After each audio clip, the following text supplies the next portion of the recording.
Estaba sentada en la sala de espera del doctor cuando sonó mi teléfono. Era mi única hija, Angela. Su voz sonaba extraña, casi fría, cuando dijo: Mamá, mañana nos vamos de viaje. Europa. Ya vendí tu casa de la playa y tu coche. Necesitamos el dinero. Adiós. I colgo, así, sin más. 45 años crindola, sacrificando por ella. I ni desecho como basura. Pero respira. Hondo la sonre, porque había algo que mi querida hija no sabía. Mi nombre es Antonia Brooks. Tengo 71 años. La hasta ese momento, pensé que conocía a mi hija. Mi había cuidado viuda. Hace 6 meses. Mi esposo, Robert, había fallecido de un ataque al corazón mientras deseábamos, como lo hacíamos todas las mañanas desde hacía 45 años.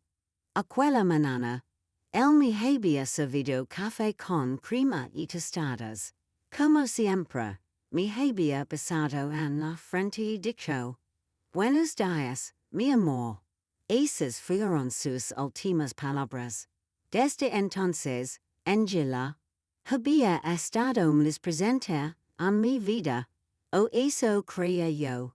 Venía a visitarme 3 veces por semana. Me ayudó con los arreglos del funeral y me acompañaba al supermercado. Incluso me sugirió que fuera al médico para un chequeo general. Mamá, tienes que cuidarte mejor ahora. Y esta sola, me decía con esa sonrisa que yo pensaba era de amor. Pero ahora entendía que era por conveniencia. La casa de la playa había sido nuestro santuario durante años. Robert y yo la compramos cuando Angela tenía 15 años, con mucho trabajo y sacrificio. Cada verano íbamos allí, construyendo recuerdos, celebrando cumpleaños y navidades. Angela llevaba a sus novios, y más tarde a su esposo Edward. Yo cocinaba para todos, limpiaba y lavaba la ropa. Era nuestra tradición familiar. Nunca pensé que ella la vería solo como dinero. La el coche, esa vieja camioneta Ford que Robert cuidaba, como a su propio hijo. La lavaba todos los domingos. Cambiaba el aceite religiosamente, y siempre la aparcaba en el mismo lugar, bajo la sombra del árbol. Angela sabía lo que significaba esa camioneta para mí. Era lo último que me quedaba de él. Su aroma aún permanecía en los asientos. Cuando colgó, me quedé allí, en esa incómoda silla de plástico verde, rodeada de otras personas enfermas. Y por primera vez en meses, no logré. Algo extraño sucedió dentro de mí. Una calma que no había sentido desde la muerte de Robert. Porque en ese momento recordé algo que había olvidado por completo. 3 días antes de morir, Robert me había entregado un sobre Manila. Antonia, pon esto en el cajón de tu tocado. Si algo me pasa, brelo después de un tiempo, pero solo cuando te sientas lista. Lo había guardado sin dar mucha importancia. Después del funeral, con tanto dolor y tantos trámites, simplemente lo olvidé. Pero ahí estaba, esperándome en casa. La enfermera me llamó para pasar al consultorio. El doctor me examinó y me dijo que estaba bien de salud para mi edad. que solo necesitaba descansar más. A cama mayor. Asentí sonreí, pero mi mente estaba en otra parte. Pensaba en sobre, en la frialdad de la voz de Angela, y como Edward probablemente estaba detrás de todo eso. Salí del consultorio y caminé lentamente hacia la parada del autobús. Ya no tenía coche según Angela, pero mientras esperaba, no pude evitar sonreír. Había algo poético en todo esto. Mi hija pensaba que me había dejado sin nada, pero lo que ella no sabía era que Robert, mi querido Robert, siempre había sido un hombre que planeaba con anticipación. El autobús llegó. Me senté junto a la ventana. Observé la ciudad pasar. Las casas, las tiendas, la gente aparada por todas partes. Todos con sus propias tragedias, sus propios secretos. Yo también tenía los míos. Estaba a punto de descubrirlos. Cuando llegué a casa, fui directamente a mi habitación. Abrí el cajón del tocado, y allí estaba. El sobre Manila, exactamente donde lo había dejado. Mis manos temblaron levemente al recogerlo. Pude sentir que había varios documentos dentro. Robert había escrito mi nombre en el frente con su letra prolijá. Me senté en la cama que habíamos compartido durante tantos años y respiré hondo. Afuera empezaba a oscurecer, y la casa se llenaba de esas sombras familiares que ya no me asustaban. Abrí el sobre lentamente, como si estuviera desenvolviendo un regalo de cumpleaños. Lo que encontré dentro lo cambiaría todo. Lo que encontré, anís, sobre mi dedo sin aliento. Había documentos legales, escrituras, certificados bancarios, y una carta escrita a mano por Robert. Mis ojos se llenaron de lágrimas al leer su letra familiar. Mi querida Antonia, si estás leyendo esto, significa que ya no estoy contigo. Perdóname por no habértelo contado todo mientras estaba vivo, pero quería proteger de preocupaciones. A lo largo de los años, invertí nuestros ahorros en propiedades y negocios. No solo tenemos la casa de la playa, tenemos otras 6 propiedades, incluido el edificio de apartamentos donde viven Angela y Edward. También tenemos acciones en 3 empresas que valen menos de lo que puedes imaginar. Eres rica, mi amor. Siempre fuiste rica, pero ahora también lo eres en papel. Mis manos temblaban mientras revisaba los documentos. Había escrituras de casas en diferentes barrios de la ciudad, un condominio en el centro, un pequeño motel en la costa, y efectivamente el edificio de apartamentos de 20 pisos donde vivía mi hija. Robert había sido el propietario silencioso durante los últimos 10 años, pero había puesto todo a nombre de una empresa que yo no conocía.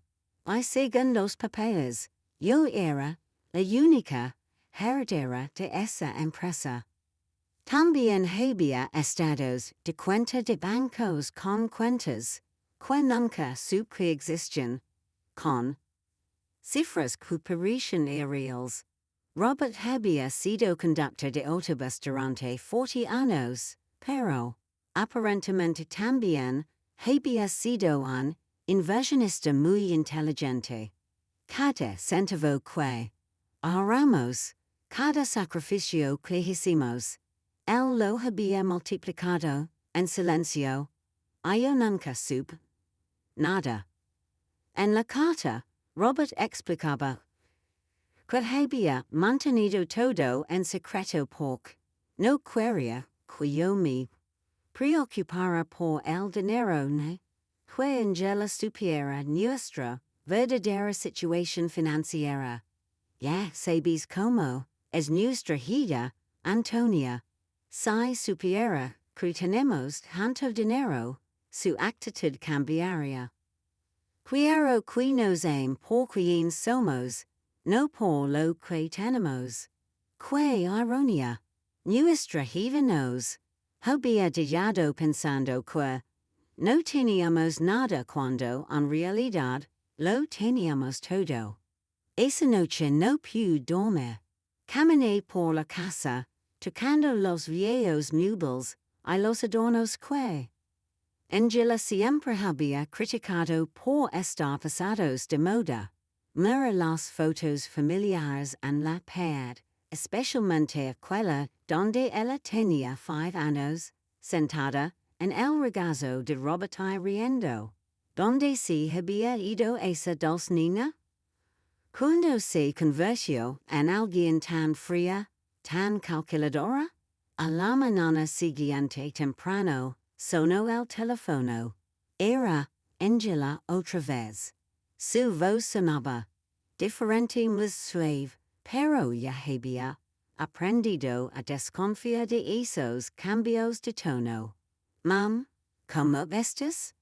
Quería decir. Ya transferimos el dinero de la casa y del coche. Depositamos tu parte en tu cuenta. No es mucho, pero te ayuda a vivir unos meses mientras buscas algo más pequeño. Mi parte? Pregunté, manteniendo la voz tranquila. Sí, mam. Obviamente no vamos a dejarte sin nada. Te dimos el 30%. Es justo, ¿verdad? Necesitamos el dinero para nuestra inversión en Europa. Edward tiene una oportunidad de negocio increíble al 30% de mis propias cosas. ¡Qué generosidad! Vio, cariño. ¿Y cuándo se van? Esta tarde. Ya tenemos las maletas listas. Nos iremos por al menos 6 meses, tal vez más. Si el negocio va bien, pero no te preocupes, mam. Cuando volvamos, te ayudaremos a encontrar un apartamento pequeño, algo que se adapte a tus necesidades. Mis necesidades, como si ella supiera cuáles eran mis necesidades.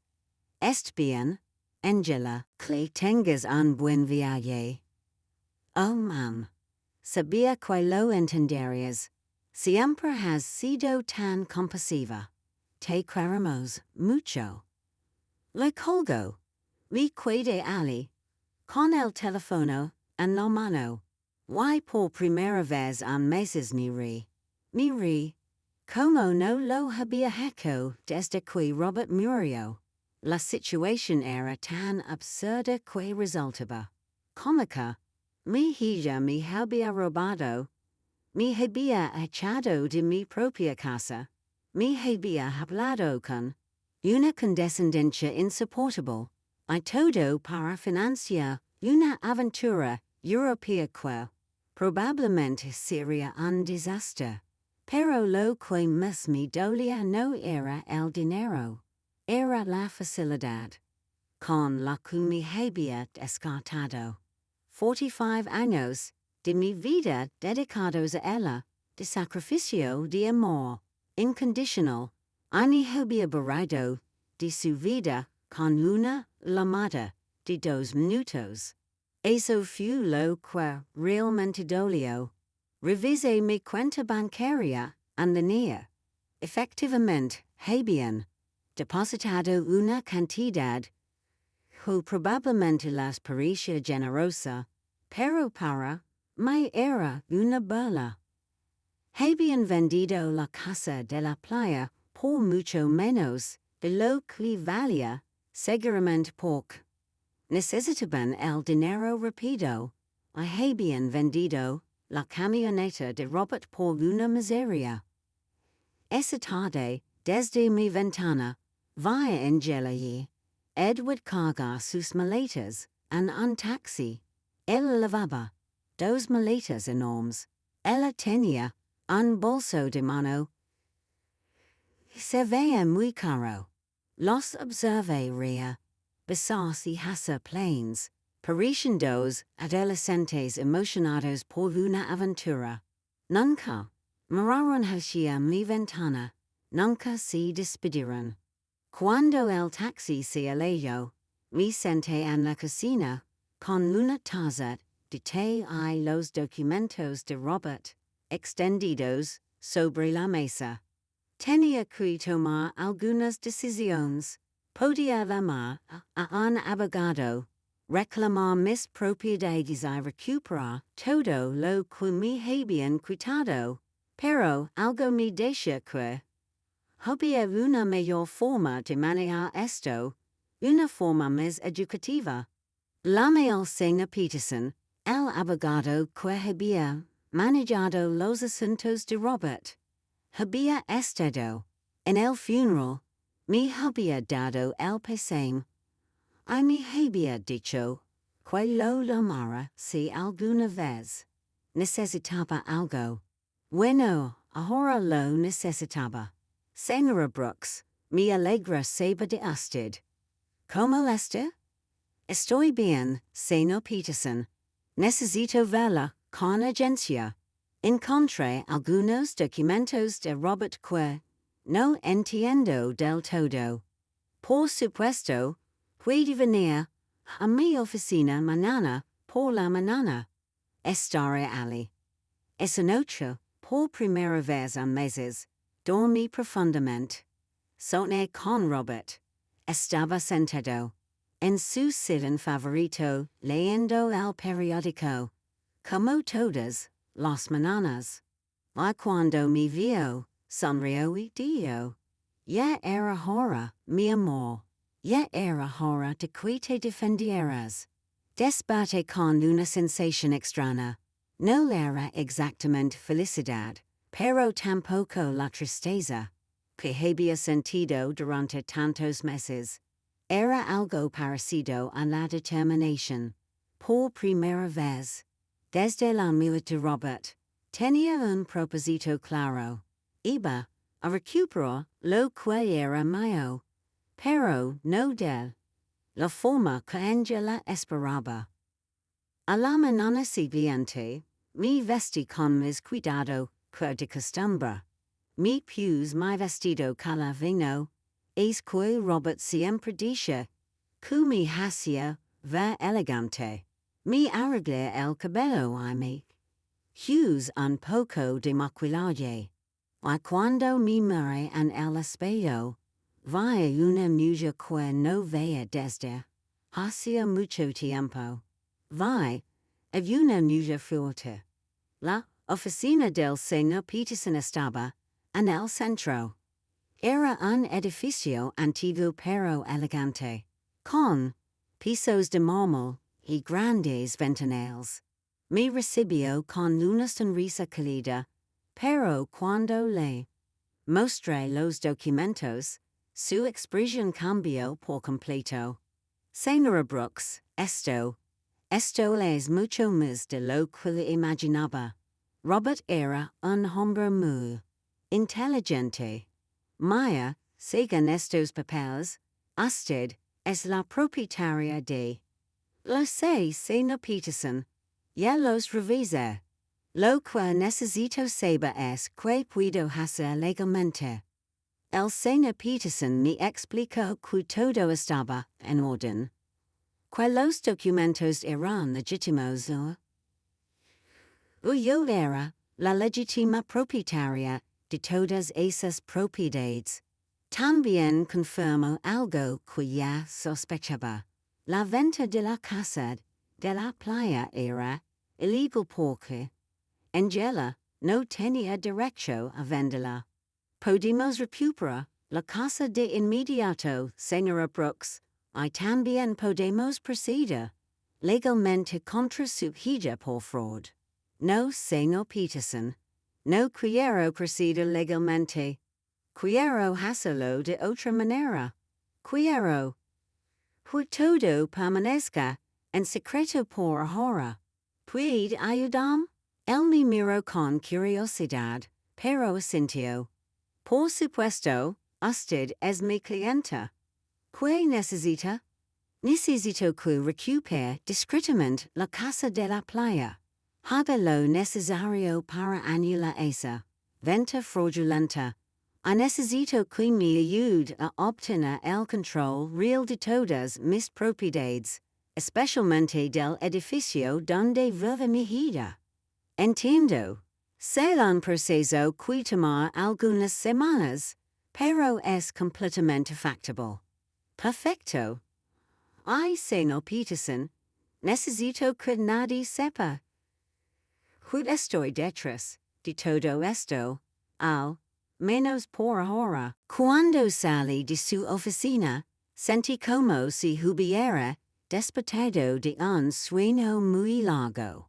Caminé por las calles del centro observando a la gente, los edificios, la vida que seguía su curso normal. Pero para mí, todo había cambiado. Tenía un plan. Las semanas siguientes fueron las más extrañas de mi vida. Oficialmente, yo era una viuda, pobre abandonada por su hija. Pero en secreto, era una mujer rica que orquestaba silenciosamente la recuperación de sus bienes.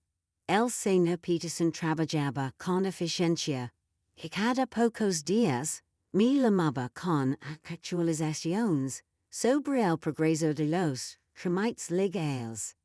Decidí quedarme en mi casa por el momento. Al fin y al cabo, era mía, aunque Angela probablemente esperaba que me mudara a una sola habitación. Cada mañana me levantaba, desayunaba en la misma mesa donde Robert y yo habíamos compartido tantos años, y luego salía a caminar por el vecindario. Los vecinos me saludaban con esa mezcla de estima, curiosidad, que reservan para las viudas recientes. Aurora, mi vecina de toda la vida, se me acercó una tarde mientras regaba las plantas del frente. Antonia, querida, ¿es cierto que Angela se fue a Europa y te dejó sola? Sí, Aurora, se fue con Edward. Tienen planes de negocios Olu. ¿Y cómo vas a vivir, cariño? Todos sabemos que Robert no dejó mucho dinero. Si supieras, pensé. No te preocupes, Aurora. Estará bien. Necesitas algo. Puedo traer algo de comida. Ayudar con las compras. Es muy amable. Pero, estoy bien, de verdad. Aurora me miró con esa expresión que conocía bien. Era la misma mirada que había recibido después del funeral. Compasión mezclada con un poco de alivio de que no fuera su tragedia. Bueno, ya sabes dónde encontrarme si necesitas algo. Estas conversaciones se repiten constantemente. El carnicero, el panadero, la señora de la tienda de la esquina. Todos me hablaban con tono suave que usan con los desafortunados, y yo esencia, sonreía y les agradecía por su preocupación, pero por dentro, una parte de mí disfrutaba de esa actuación. Era como vivir una doble vida. El señor Peterson me llamó a miércoles por la mañana. Señora Brooks, tengo buenas noticias. Pude anular la venta de la casa de la playa. Los compradores no sabían que la venta era fraudulenta, así que recuperaron su dinero sin ningún problema. La casa vuelve a ser suya. Excelente, señor Peterson. ¿Y el edificio donde vive Angela? Técnicamente, siempre has sido la propietaria a través de la empresa, pero necesitamos hacer algunos cambios administrativos para que tengas el control directo.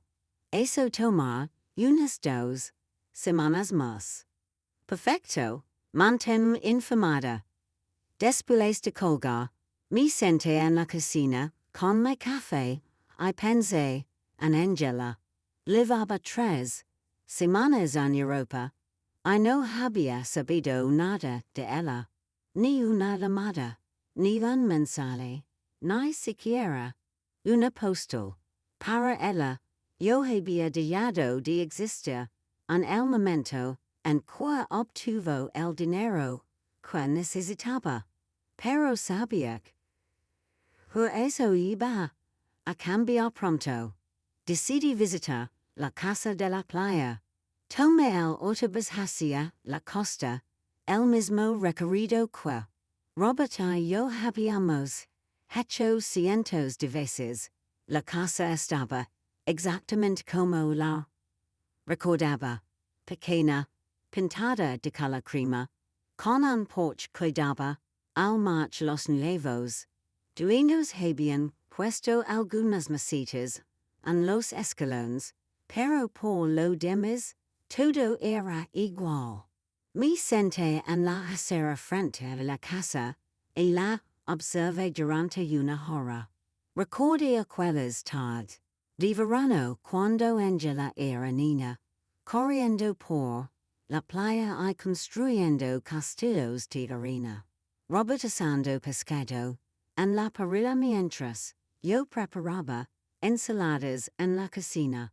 Angela, trayendo amigos, luego novios, luego a Edward.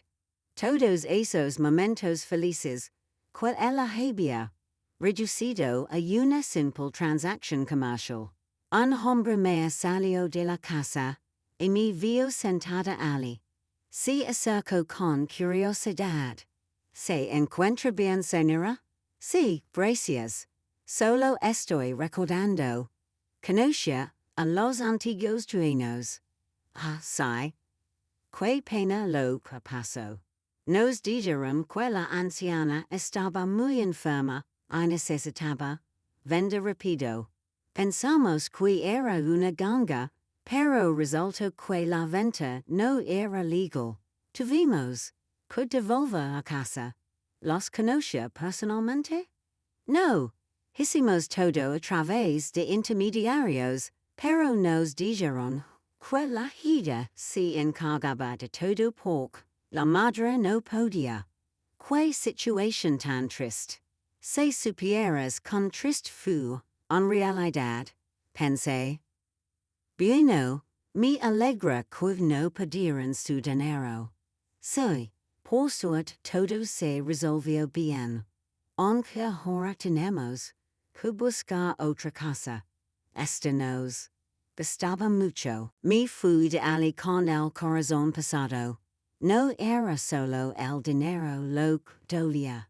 Era la facilidad con la Angela había mentido sobre mí.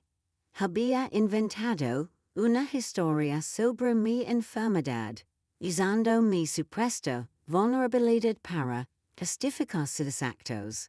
Para ella, yo no era una persona con sentimientos, sino un obstáculo que debía eliminar. Esa noche llamé de nuevo al señor Peterson. Señor Peterson, necesito que me ayude con algo más. Quiero recuperar también la camioneta de Robert. Eso ser más difícil, señora Brooks. La camioneta estaba a su nombre, pero su hija tenía un poder notario que le permitía venderla. ¿Cómo es posible? Aparentemente, usted firmó ese poder hace unos meses, Después de la muerte su esposo, lo requiera, ahí estaba. El momento en que Angela había empezado a planear todo esto. Recordé vagamente haber filmado unos papeles que ella me trajo, diciendo que eran para facilitar los trámites del funeral y la herencia. Estaba tan confundida por el dolor que firme sin leer. Que ingenuo había sido. Entiendo, señor Peterson, ¿hay alguna manera de recuperarla? Podemos intentarlo, pero será muy complicado. Tendríamos que probar que usted, firmo es, puede, bajo engano o coacción. Hagámoslo. Quiero recuperar todo lo que me quitaron. Durante las siguientes semanas, desarrollé una rutina extraña. Por las mañanas era la pobre viuda que todos conocen, salía a comprar lo necesario, hablaba con los vecinos, y mantenía las apariencias. Pero por las tardes, me convertía en empresaria. Estudiaba los documentos de Robert, hablaba con el señor Peterson y planeaba mi siguiente movimiento. Aprendí cosas sobre finanzas que nunca pensé necesitar saber. Descubrí que Robert había sido mucho más inteligente de lo que imaginaba. Cada una de sus inversiones había sido cuidadosamente calculada. El edificio donde vivía Angela, por ejemplo, no solo generaba ganancias por el alquiler, estaba en una zona que se estaba revalorizando rápidamente. También descubrí que Edward, el esposo de Angela, tenía muchas dudas. Había pedido préstamos usando el apartamento donde vivían como garantía, sin saber que no era realmente el dueño. Cuando los bancos descubrieron eso, iba a tener serios problemas. El señor Peterson me llamó en viernes con noticias importantes. Señora Brooks, hemos terminado todo el papeleo. Ahora tiene el control total de todas sus propiedades. También recuperé la camioneta de Robert. El comprador resultó ser un conocido mío. Y cuando le expliqué la situación, accedió a devolverla a cambio de una pequeña compensación. Excelente trabajo, señor Peterson. Ahora necesito que me ayude con una cosa más. Quiero que le envíe una carta a mi hija. ¿Qué tipo de carta? Un aviso de desalojo. Hubo silencio al otro lado de la línea. ¿Estás segura de que quiere hacer esto, señora Brooks? Completamente segura. Ella decidió que yo no era importante en su vida. Ahora va a descubrir lo importante que realmente soy. Entiendo. ¿Quiere que la envíe a Europa? No. Quiero que se la entregue cuando regrese. Tengo el presentimiento de que será muy pronto. No me equivoqué. Esa misma tarde, Aurora llegó corriendo a mi casa con noticias frescas del vecindario. Antonia, ¿sabías que Edward tiene problemas con el banco? Mi cuñado trabaja allí y me contó que están investigando unos préstamos que pidió usando el apartamento como garantía, pero resulta que el apartamento no es suyo. ¿De verdad? Sí. Le parece que Angela no sabía nada. Dicen que ella tendrá que regresar de Europa para arreglar este lío. ¿Qué situación tan complicada? Sí. Y lo peor es que aparentemente Edward le mintió sobre el negocio en Europa. No había ningún negocio. Solo quería escapar de las dudas, que tenía aquí. Perfecto, todo estaba saliendo exactamente como había previsto. Angela había confiado en Edward, había sacrificado su relación conmigo por él. Y ahora estaba descubriendo que él no era el hombre que ella creía. Esa noche, me senté en el porche con una taza de té y miré las estrellas. Robert solía decir que las estrellas eran las almas de las personas que habían vivido una vida plena vigilando desde el cielo a sus familias. Si eso era cierto, entonces él estaba allí arriba, observando cómo su plan se desarrollaba a la perfección. Gracias, mi amor, le dije al cielo. Gracias por cuidarme incluso después de tu muerte. A la mañana siguiente, el señor Peterson me llamó temprano. Señora Brooks, tengo noticias. Su hija acaba de llegar al país. Esta, en el aeropuerto sola. ¿Sola? Sí. Aparentemente, Edward se quedó en Europa. Hay rumores de que tuvieron una pelea muy fuerte. ¿Qué vio? ¿Envió la carta? La voy a enviar hoy. Debería recibirla mañana. Colgué el teléfono. Ani quedé allí, en la cocina, sintiendo una mezcla de nerviosismo y expectación. Después de tantas semanas de planificación silenciosa, el momento del primer movimiento real por fin había llegado. Angela estaba a punto de descubrir, pues su madre no era la víctima indefensa que ella creía. Angela llegó a su apartamento el martes por la noche.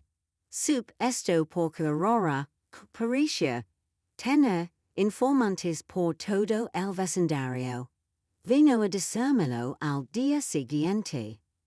Antonia, tu hija volvió anoche. La vi entrar con una sola maleta, pero se la veía terrible, pálida, con ojeras, como si hubiera estado llorando todo el vuelo. Sola, completamente sola. Vi algo extraño Antonia. Cuando el portero le pidió las llaves, no las tenía. Tuvo que pedir al concierge que la dejara entrar con la copia de emergencia. Interesante. Edward tenía las llaves, lo que significaba que probablemente había decidido no volver. O tal vez Angela había descubierto algo sobre él y se había marchado. En cualquier caso, mi hija estaba de regreso. Y muy pronto recibiría mi pequeño regalo de bienvenida. El señor Peterson me llamó esa misma tarde. Señora Brooks, la carta fue entregada hace una hora. El portero confirmó que su hija la recibió en persona. Perfecto. ¿Cuánto tiempo le dimos? 30 días para desocupar el apartamento según las normas legales. Pero, señora Brooks, ¿está segura de que hace esto? Al fin y al cabo, es su hija. Señor Peterson, mi hija me echó de mi propia casa con una llamada telefónica de 2 minutos. Vendió mis cosas sin preguntar. Me trató como basura. Ahora va a aprender que las acciones tienen consecuencias. Entiendo. Solo quería asegurarme de que ha considerado todas las implicaciones. Las he considerado, señor Peterson. Todas. Esa noche no pude dormir. Me quedé despierta imaginando el rostro de Angela cuando leera la carta. La confusión inicial, luego la incredulidad, después el pánico.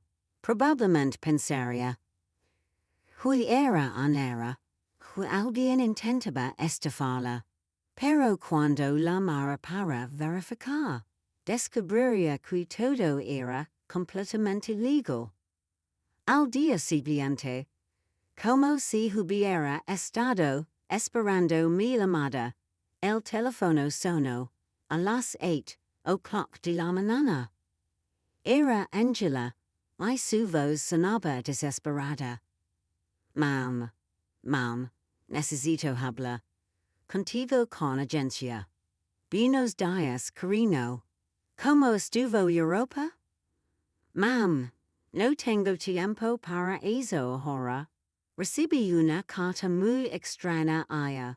Dice que tengo que desocupar mi apartamento en 30 días. Debe ser una verdad. ¿Sabes algo sobre esto?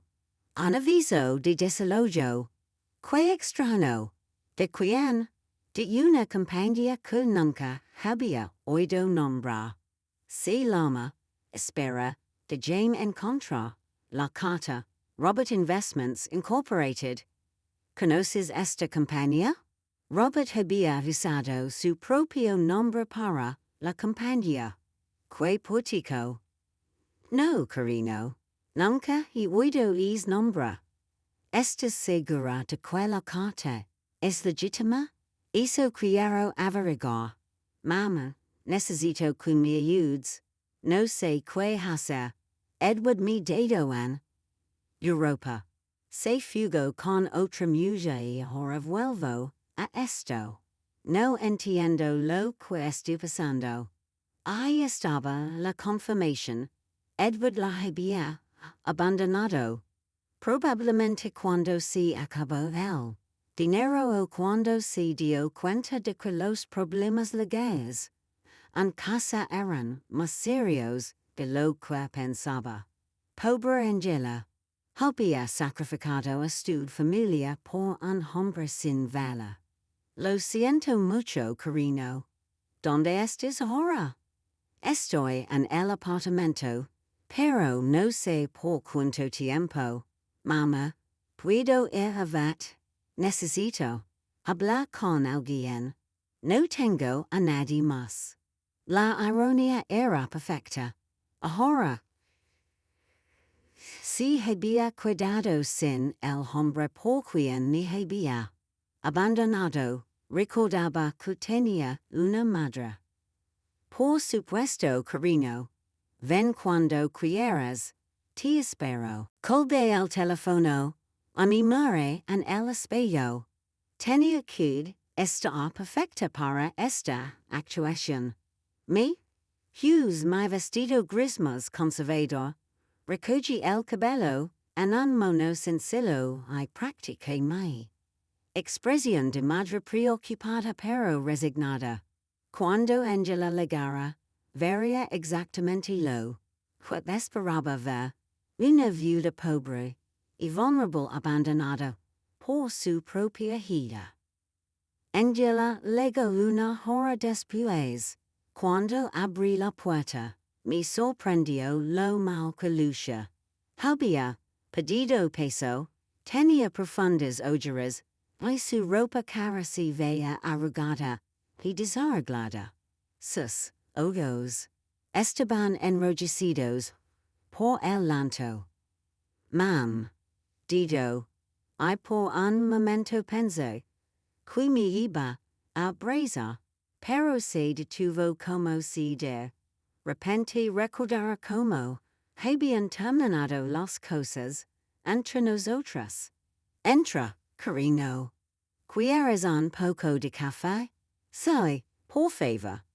Nos sentamos en la cocina, en la misma mesa donde semanas atrás había leído los documentos de Robert.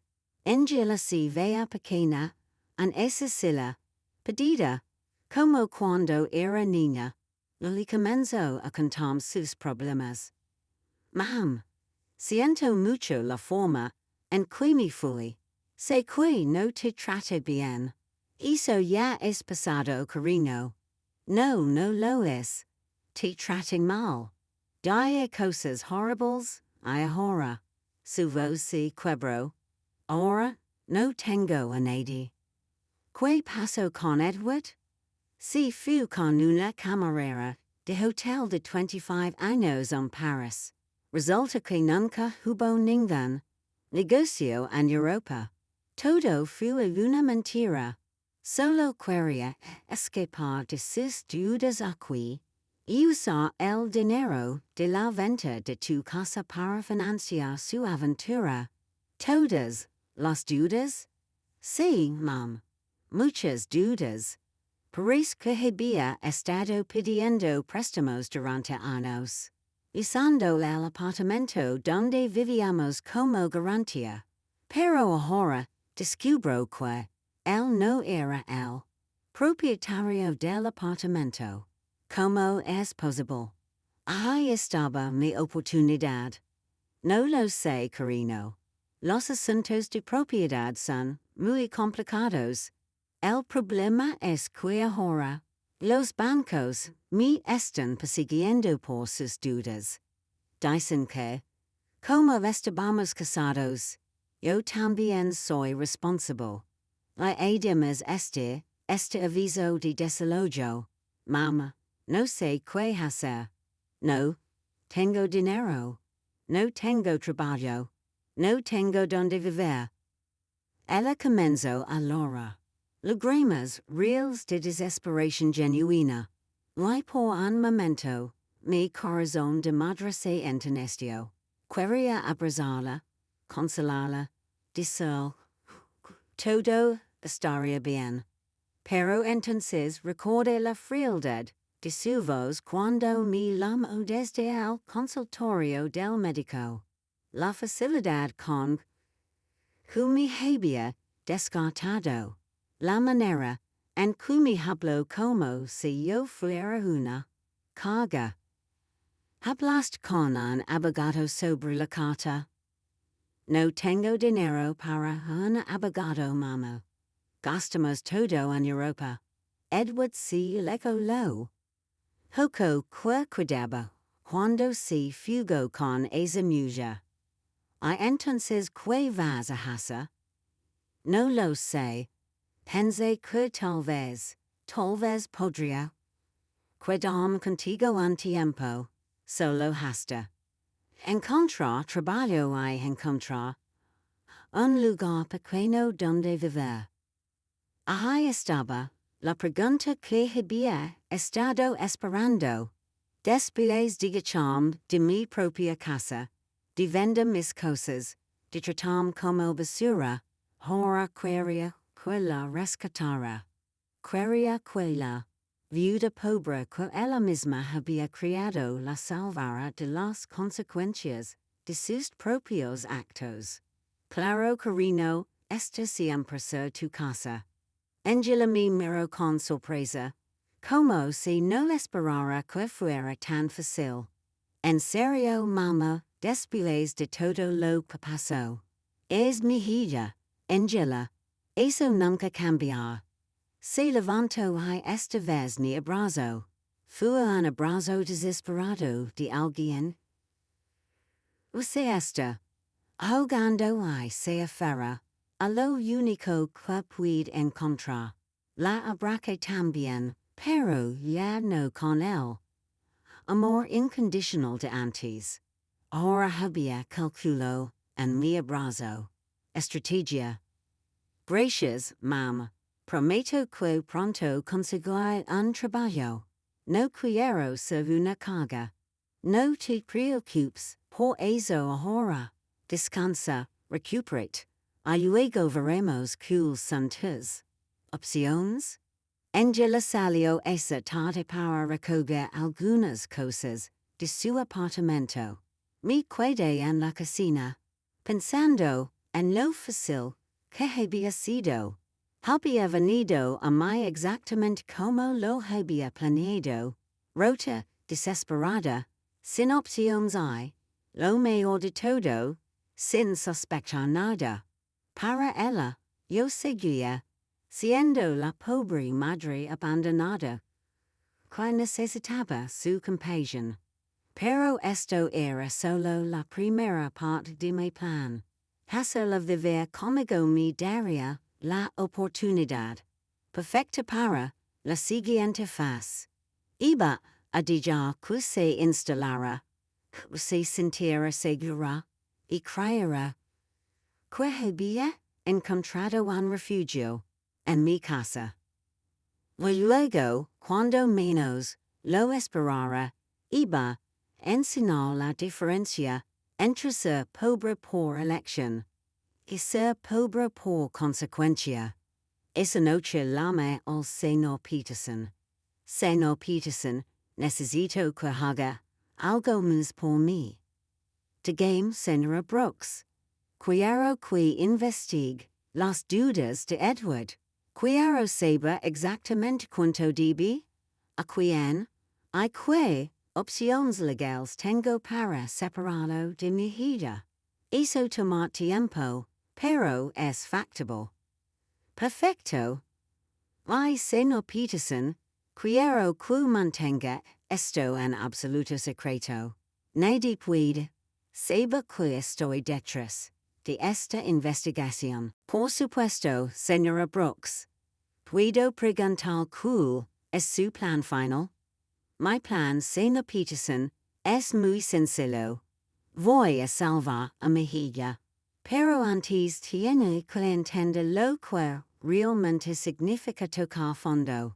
Cuando colgué, me serví una copa del vino que Robert había guardado para las ocasiones especiales. Hacía mucho tiempo que no tenía una ocasión especial como esa. El juego había comenzado, y por primera vez en meses, tenía todas las buenas cartas en mi mano. Angela se mudó a mi casa al día siguiente. Llegó con 2 maletas y una caja de cartón, todo lo que quedaba de su vida anterior. La observé desembarcar en su antigua habitación, la misma en la que dormía en su adolescencia, y pude ver la humiliación en cada uno de sus movimientos. Había pasado de vivir en un condominio de lujo a refugiarse en su cuarto de niña. Man, encontré esto en el departamento, dijo, mostrándome un sobre manera. Estaba ante las cosas de Edward. Tiene tu nombre. Era otro de los sobres de Robert. Mi corazón se aceleró, pero mantuve la compostura. ¿Mi nombre? Qué extraño. Sí, mira. Me mostró el sobre. Efectivamente tenía mi nombre escrito con la letra de Robert, pero este sobre era diferente al que había encontrado en mi tocado. Era más pequeño, más nuevo. Tal vez Edward lo encontró entre las cosas de papá cuando murió y olvidó de telo. Dijo Angela, ¿es posible? ¿Puedo verlo? Abrí el sobre frente a ella. Dentro había una carta corta y una pequeña lave. La carta decía: Antonia, si estás leyendo esto después de haber recibido el sobre principal, significa que nuestra hija está pasando por un momento difícil. Esta lave abre una caja de seguridad en la sucursal central del banco. El número es 247. Hay algo allí que puede ayudarte a ayudarla, pero úsalo con sabiduría. Con amor eterno, Robert. Angela leyó la carta por encima de mi hombro. ¿Una caja de seguridad? ¿Papá tenía una caja de seguridad? No tenía idea. Yo tampoco, mentí.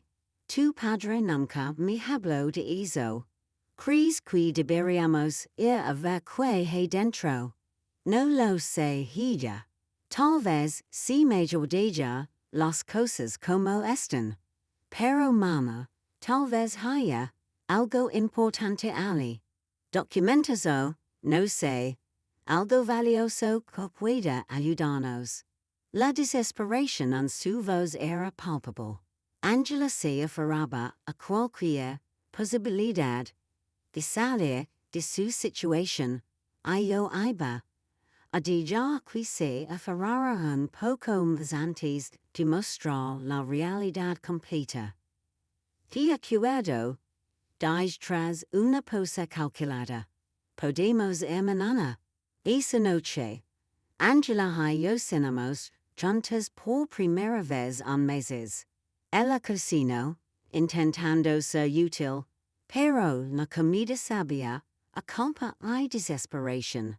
Me contó más detalles sobre lo que había pasado en Europa, y cada historia era peor que la anterior. Edward me mintió en todo, mamá.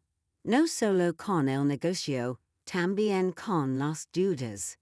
Pensé que solo debía un poco de dinero, pero resulta que debí más de $100,000. Y lo peor es que usó mi nombre para algunos préstamos sin que yo lo supiera. ¿Cómo es posible? Falsificó mi firma. Cuando me casé con él, le di algunos documentos para manejar la cuenta conjunta. Nunca imaginé que los usaría para eso. ¿Tienes forma de probar que no lo sabías? No lo sé. Todo es tan complicado. Los bancos dicen que, como estábamos casados, soy responsable de todas sus deudas igual. Y el divorcio. Ni siquiera sé dónde está Edward. Desapareció. Su teléfono está desconectado. No responde correos. Nada. Es como si se hubiera esfumado. Perfecto. Edward había huido como la rata que siempre fue, dejando a Angela sola frente a las consecuencias de sus actos.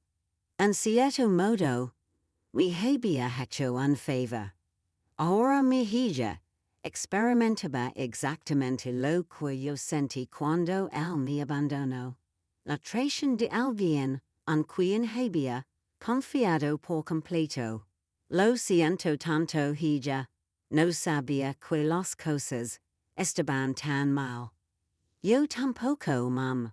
Pensé que Edward me amaba, que íbamos a construir algo juntos, pero resultó que solo fui un medio fácil para obtener dinero y documentos. Angela volvió a Laura. ¿Cómo pude ser tan estúpida? ¿Cómo no me di cuenta de quién era, en realidad? Era tentador de ser, pues siempre lo supe. Que intenté advertir, que Edward nunca me inspiró confianza, pero eso habría roto mi papel de madre compasiva y vulnerable. El amor puede, si ganas a veces, Hija, no te culpes. Pero mamá, no solo arruiné mi vida, también arruiné la tuya. Te traté horrible. Te quité la casa, el camión, tus cosas.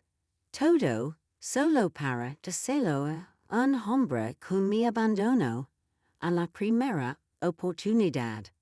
Ahora somos dos mujeres pobres tratando de sobrevivir por mi culpa. Eso quedó en el pasado, Angela. Estaremos bien. No, no lo estoy. Ahora los dos estamos en problemas por mis errores. Tú perdiste todo lo que papá te dio, y yo perdí mi matrimonio y mi futuro. Somos dos mujeres pobres tratando de sobrevivir. Si tan solo supiera, pensé, que en ese mismo momento tenía más dinero del que podría imaginar. Que era la dueña del edificio donde vivía, que podría resolver todos sus problemas con una sola llamada. Pero aún no era el momento. Al día siguiente fuimos al banco. Angela estaba nerviosa, esperanzada. Yo mantenía mi papel de viuda confundida que no entendía mucho de finanzas. El empleado del banco nos llevó a las calles de seguridad, verificó mi identificación y abrió la número 247. Dentro había joyas, muchas joyas, anillos, collares, pulseras, pendientes. Reconocí algunas piezas como reliquias de la familia de Robert. Otras me eran completamente nuevas. También había una carta que explicaba el origen de cada pieza y su valor aproximado. Angela Jadio. Mam, esto debe valer una fortuna. ¿Tú crees? Sí. Mira esta cola de perlas. Y esta esmeralda. Mam, Papa guardó un tesoro aquí. Según la carta de Robert, las joyas valían aproximadamente $200,000. Era una cantidad considerable, pero nada comparado con el resto de mis bienes. Era como encontrar unas monedas bajo el sofá cuando tienes un millón en el banco. ¿Qué hacemos con esto, mamá? No lo sé, Hija. Son recuerdos familiares. Pero mamá, podríamos vender algunas piezas. Con este dinero podrías recuperar tu casa de la playa. Y yo podría pagar parte de las deudas de Edward. Ahí estaba otra vez.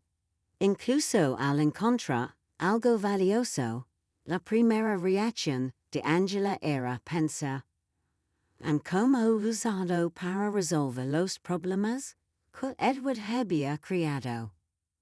O no había aprendido nada. ¿Estás segura de que quieres usar la herencia de tu padre para pagar las deudas de Edward? ¿Qué otra opción tengo, mam? Si no pago pronto, los bancos van embargar todo lo que tengo. Y técnicamente, no soy dueña de nada. Todo estaba a nombre de Edward. Pénsalo bien, Hija. Una vez que vendas estas joyas, no podrás recuperarlas. Lo sé, pero ¿qué más puedo hacer? No puedo conseguir. Trabajo con todas estas demandas encima. Ningún empleado quiere contratar a alguien con tantos problemas legales. Levamos las joyas a casa. Angela las extendió sobre la mesa de la cocina y las examinó una por una, calculando cuáles podía vender y cuáles conservar. Era doloroso verla reducir décadas de historia familiar en números en una joya de cálculo. Mam, creo que puedo conseguir $180,000 por las joyas. Me dio una tarde, contando los billetes sobre la mesa. Es menos de lo que esperaba, pero suficiente para pagar las deudas más urgent. ¿Estás segura de querer hacerlo? No tengo elección. Si no pago pronto, embargan todo. Incluso esta casa podría estar en riesgo si prueban que tengo algún vínculo legal con las propiedades. Qué irónico era todo. Angela preocupada por perder una casa que era mía, pagando las deudas de un hombre que la abandonó, con el dinero de las joyas del mismo hombre que había creado la fortuna que podía salvarla. ¿Y cómo vas a decidir qué deudas pagar primero? Hablé con una asesora financiera gratuita del banco. Me dijo que priorizar las deudas que tienen garantía real, porque son las que pueden afectar propiedades o generar embargos inmediatos. Angela había madurado mucho en esas pocas semanas. La mujer que había vendido mis cosas Sin consultaba ahora, investigaba cada decisión financiera con cuidado. El sufrimiento la había vuelto más responsable, pero también más frágil. Esa noche, mientras organizaba los documentos de las deudas, recibí una llamada del señor Peterson. Señora Brooks, tengo el informe completo de las deudas de Edward. La situación es peor de lo que pensé. ¿Puede tan peor? Debí más de $200,000 a varios bancos, y también tiene deudas con prestamistas privados. Lo más preocupante es que uso documentos falsificados con la firma de su hija para algunos préstamos. Eso significa que Angela es legalmente responsable. Es complicado.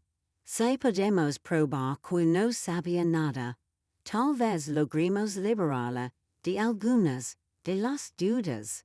Pero será un proceso largo y costoso. ¿Cuánto costaría un buen abogado especializado en estos casos? Probablemente unos $50,000 y sin garantía de éxito. Entiendo. ¿Y si simplemente paga las deudas? Si tiene el dinero, sería la solución más rápida, pero dudo que tenga acceso a esa cantidad. Señor Peterson, prepara todos los documentos necesarios para sacar a mi hija de esas deudas, pero no le diga nada todavía. ¿Usted va a pagar, señora Brooks? Voy a hacer lo que sea necesario para proteger a mi hija. Pero esto debe manejarse de una forma muy específica. Cuando colgué, encontré a Angela en la sala, mirando las joyas, con una expresión triste.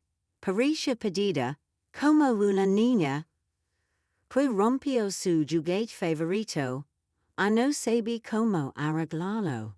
¿En qué piensas, hija? En papel. En lo decepcionado que estaría de mí si pudiera ver lo que hice con mi vida. Tu padre te quería mucho, Angela. Lo entendería. No, mam. Él me enseñó a ser responsable, a valorar a la familia, a no ser egoísta. Yo hice justo lo contrario. Abandoné a mi madre por un hombre que resultó ser un mentiroso. Vendí los recuerdos de mi familia por dinero. Arruiné todo lo que él construyó. Por primera vez, desde que había regresado, escuché un arrepentimiento genuino en su voz. No era solo lamentar las consecuencias de sus actos, sino un verdadero reconocimiento de que había hecho algo moralmente incorrecto. La gente comete errores, cariño. Lo importante es aprender de ellos. Pero ¿cómo aprendo de esto, mamá? ¿Cómo arreglo el daño que hice? Esa era la pregunta que había estado esperando. Angela finalmente estaba lista para enfrentar la verdad sobre sus acciones y sus consecuencias. Pero aún no era el momento de revelar mi carta final. Primero, tenía que dejar que tocara fondo completamente. Los próximos días serían cruciales para mi plan. Angela decidió vender la mayoría de las joyas, conservando solo el anillo de compromiso que Robert me había dado, y un pequeño collar que había pertenecido a su abuela. La vi prepararse para ir a las joyerías, investigar precios, y negociar con compradores. Fue doloroso verla reducir décadas de historia, familiar transacciones comerciales, pero era necesario para que comprendiera el verdadero peso de sus decisiones. Mam, obtuve $180,000 por las joyas. me dio una tarde, contando los billetes, sobre la mesa de la cocina. Es menos de lo que esperaba, pero suficiente para pagar las deudas muy urgent. Segura de que quieres hacer esto. No tengo elección. Si no pago algo pronto, ejecutan todo. Incluso esta casa podría estar en riesgo si demuestran que tengo algún tipo de conexión legal con las propiedades. Que irónica era la situación.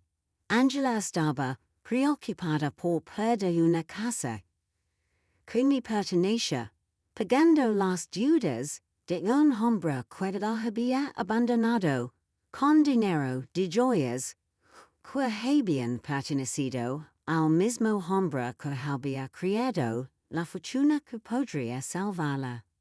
¿Cómo vas a decidir qué deudas pagar primero?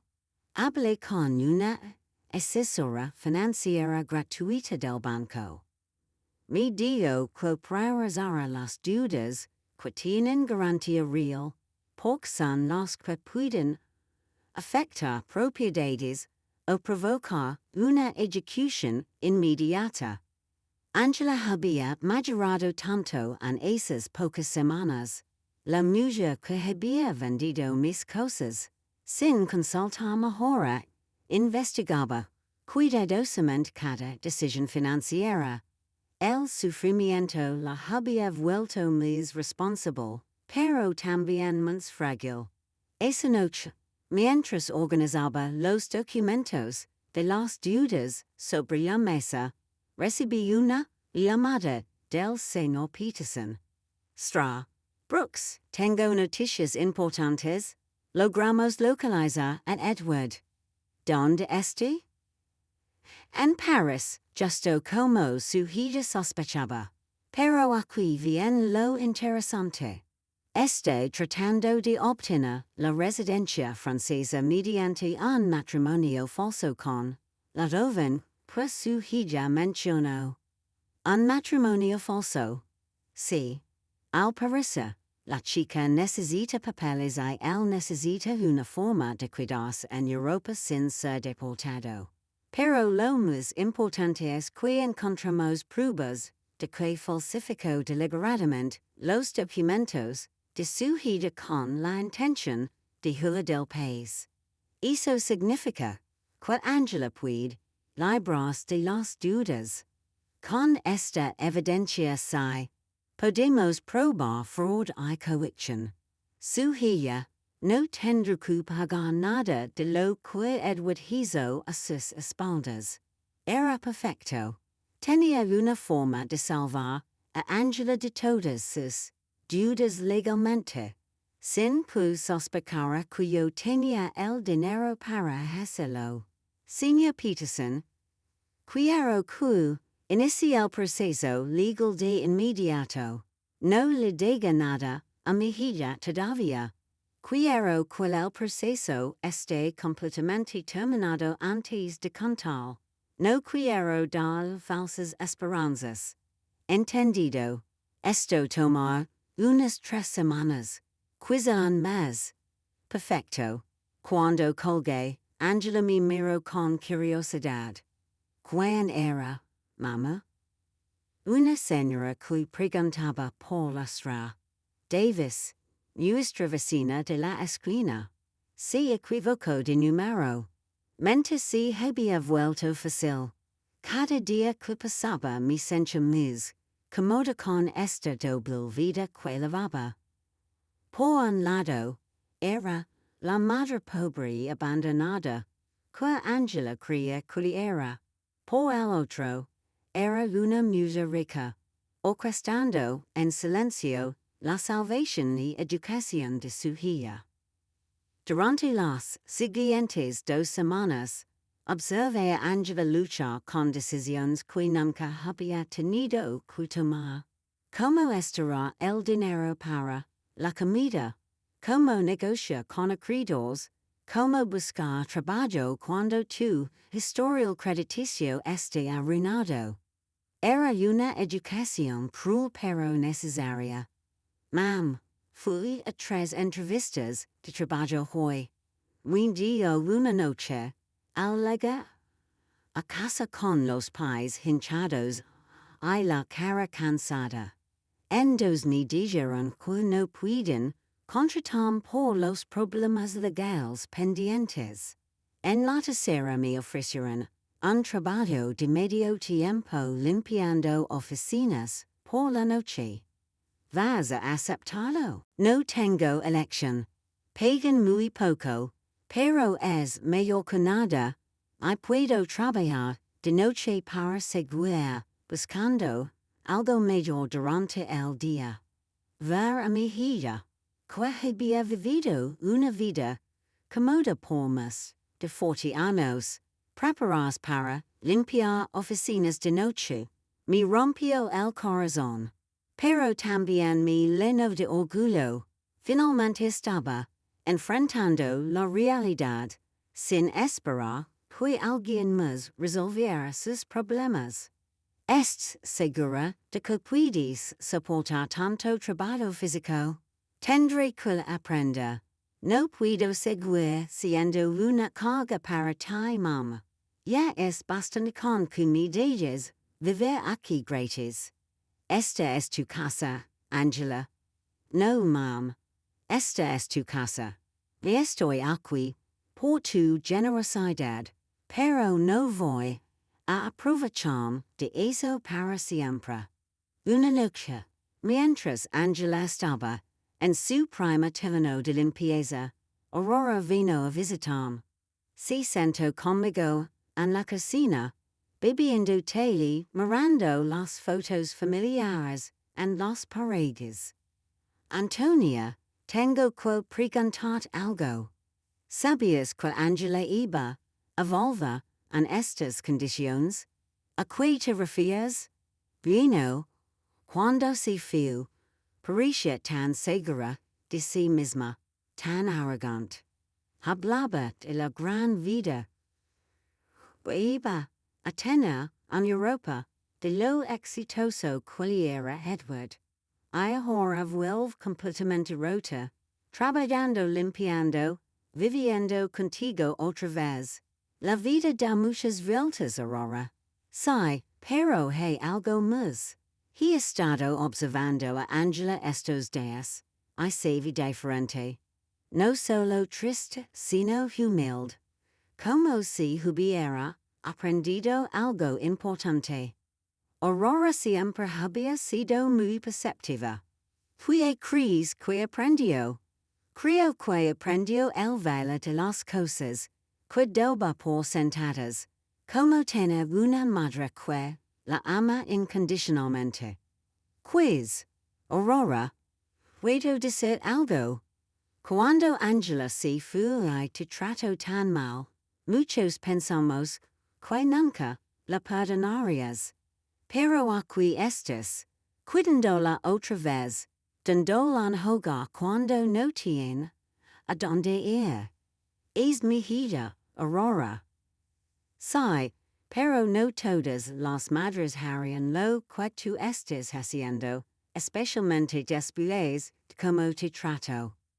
Si Aurora supiera toda la verdad, que tenía el poder de resolver todos los problemas de Angela, pero elige dejarla sufrir un poco más para que aprendiera la lección completa.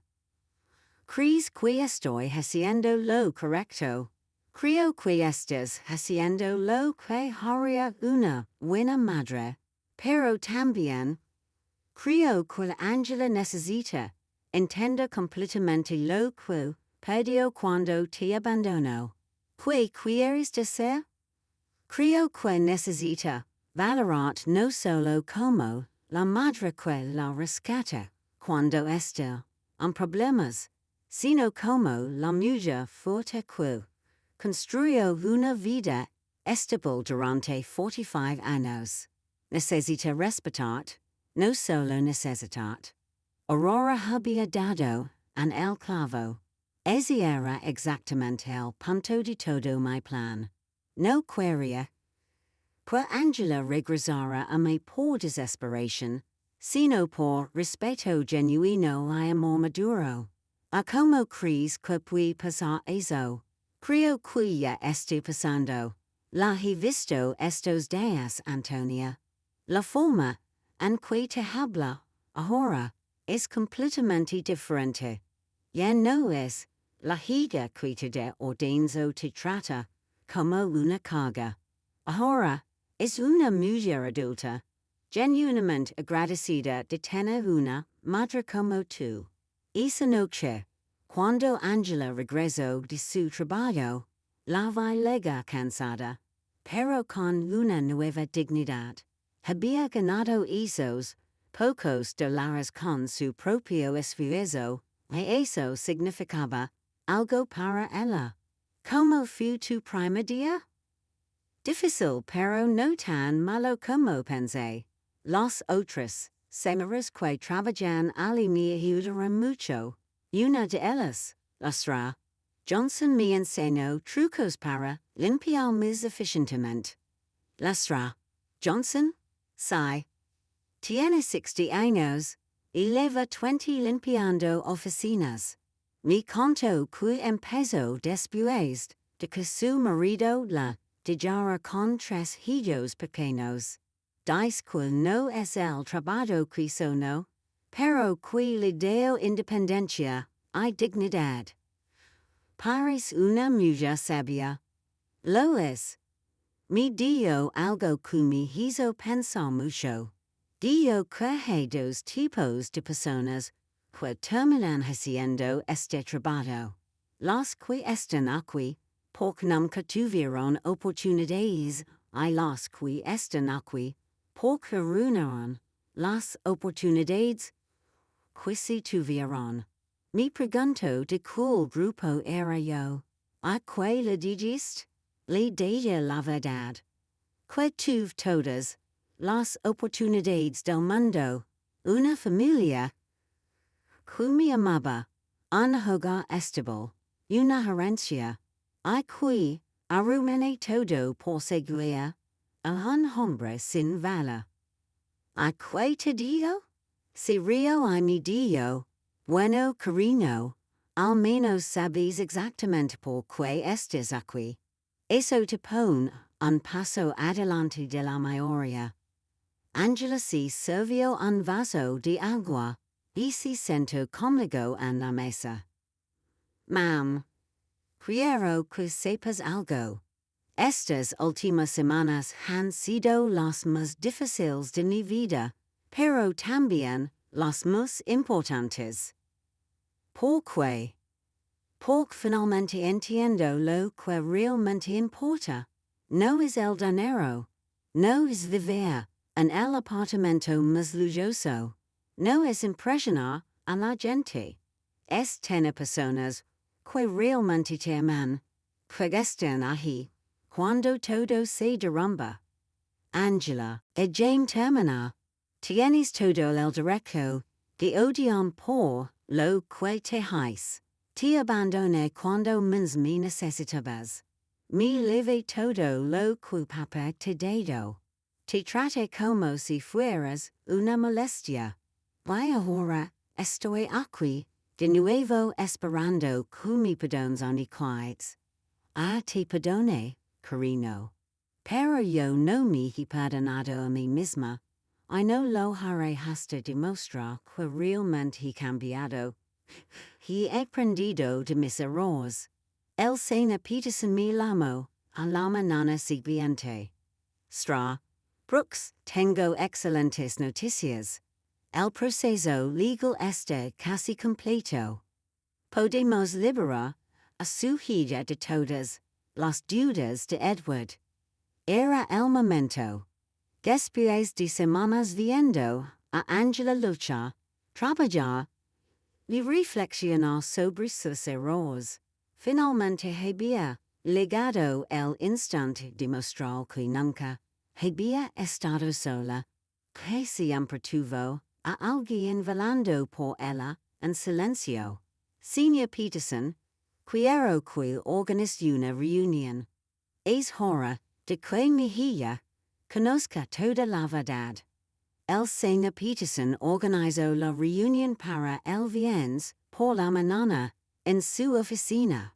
Le dije a Angela que había conseguido una cita con un abogado que podría ayudarla con sus problemas legales, pero no le expliqué los detalles. Ella aceptó aunque estaba nerviosa por el costo de la consulta. Mam, no tengo dinero para pagar un abogado. Apenas tengo para cubrir los gastos básicos. No te preocupes por eso ahora, cariño. Solo escuchemos lo que tenga que decir. Llegamos puntuales a la oficina del señor Peterson. Angela vestía su mejor ropa, que ahora le quedaba un poco grande por lo delgada que estaba. Estaba nerviosa, frotando las manos, esperando otra mala noticia más, en su interminable lista de problemas. El señor Peterson nos recibió con su habitual sonrisa profesional. Brooks, Sata. Brooks, gracias por venir. Gracias por recibirnos, respondió Angela. Aunque debo advertir que mi situación financiera es muy complicada, y probablemente no pueda pagar honorarios altos. De eso precisamente vamos a hablar, dijo el señor Peterson, intercambiando una mirada conmigo. Pero primero, necesito que revise estos documentos. El señor Peterson le entregó a Angela una carpeta gruesa. Ella la abrió y comenzó a leer, su expresión cambiando gradualmente de confusión a sorpresa. No entiendo. Estos documentos dicen que Edward falsificó mi firma, que hay pruebas de fraude, que no soy responsable de las deudas. Así es. Hemos estado investigando su caso durante las últimas semanas. Encontramos suficiente evidencia para demostrar que fuiste víctima de un fraude de identidad. Pero ¿cómo es posible? ¿Quién pagó por esta investigación? Yo no tengo dinero para esto. El señor Peterson me miró. Era mi momento. Angela, hay algo que necesito decir. Huey, mam. Respiré hondo. Después de semanas actuando, finalmente iba a revelar la verdad. Tu padre me dio más de lo que sabías. Mucho más. ¿Qué quiere decir con eso, señor Peterson? Muestre los otros documentos. El señor Peterson sacó una segunda carpeta y se la entregó a Angela.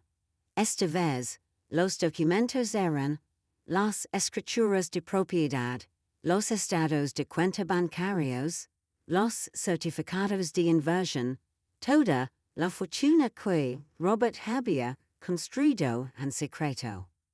Angela leyó en silencio durante varios minutos.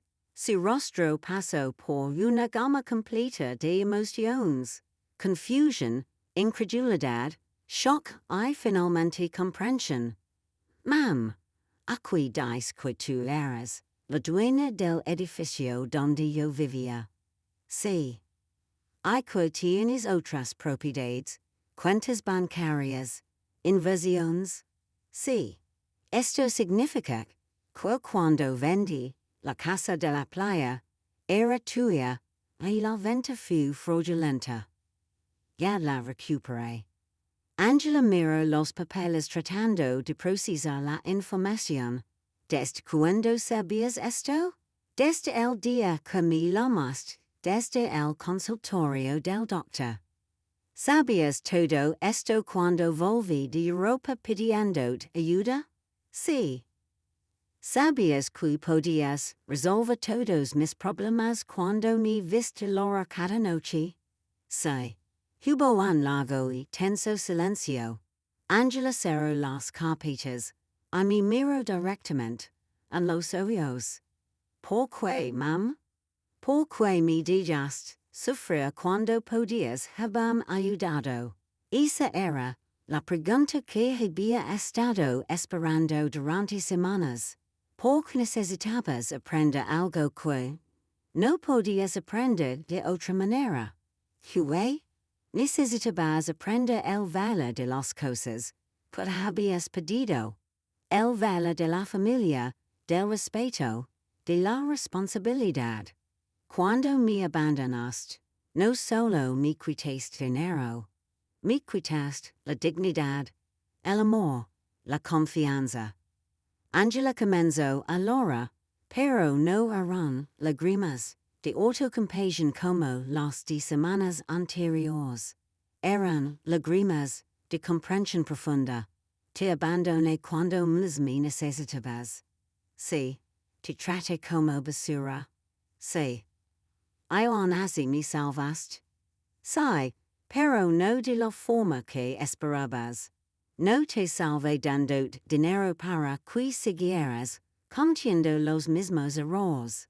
Te salvé dejándote tocar fondo para que aprendieras a salvar tú misma.